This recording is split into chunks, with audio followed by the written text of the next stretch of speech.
ایک بھائی نے کویشچن کیا تھا کہ کسی نے اس طرح جملہ کہا کہ اللہ کے بعد فلاں ڈاکٹر ہی ہے جس نے میرا مرض ٹھیک کیا ہے، کیا حکم شرع ہوگا؟ دیکھیں، بظاہر اس قسم کے جملوں میں کوئی قباحت نہیں ہوتی ہے، اور نہ اللہ تعالیٰ کے بعد اگر وہ کسی کو کل قرار دے رہا ہے تو اسے کسی کے مقابلے میں لانا مقصود ہوگا۔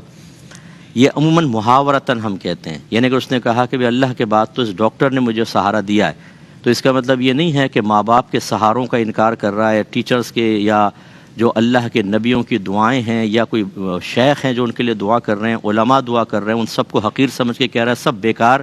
صرف ڈاکٹر صاحب کمال کے ہیں۔ ایسا تقابل کسی کے ذہن میں نہیں ہوتا، بلکہ بس جس کو فائدہ حاصل ہوتا ہے تو وہ دیکھیں دونوں نسبتیں کر رہا ہے۔ اصل تو فائدہ دینے والی ذات اللہ تبارک و تعالیٰ کی ہے۔ اللہ نہ چاہے تو کوئی ڈاکٹر شفا نہیں دے سکتا، کوئی دوا شفا نہیں دے سکتی، یعنی وہ وسیلہ اور ذریعہ نہیں بن سکتا۔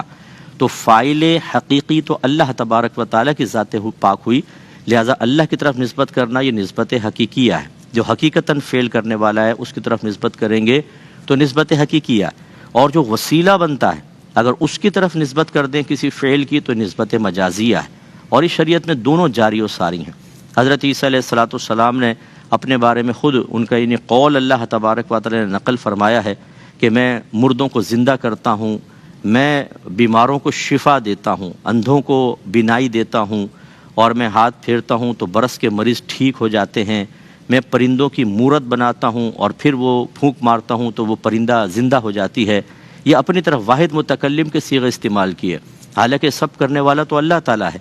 تو اگر وہ کہتے ہیں کہ اللہ تعالیٰ نے ایسا کیا، اگرچہ آگے ہے کہ بإذن اللہ کے حکم سے، لیکن نسبت تو اپنی طرف کر رہے ہیں، تو یہ نسبت مجازیہ کا استعمال درست ہے۔ تو اگر کسی کا عقیدہ یہ ہے کہ حقیقتاً اللہ نے کیا اور ظاہری وسیلہ چونکہ بنتے نظر آئے تو ان کی طرف نسبت کر دے، اور کسی کو ڈیگریڈ کرنا، کسی کا انکار کرنا بھی مقصود نہ ہو، تو اس میں شرعاً کوئی حرج نہیں ہے۔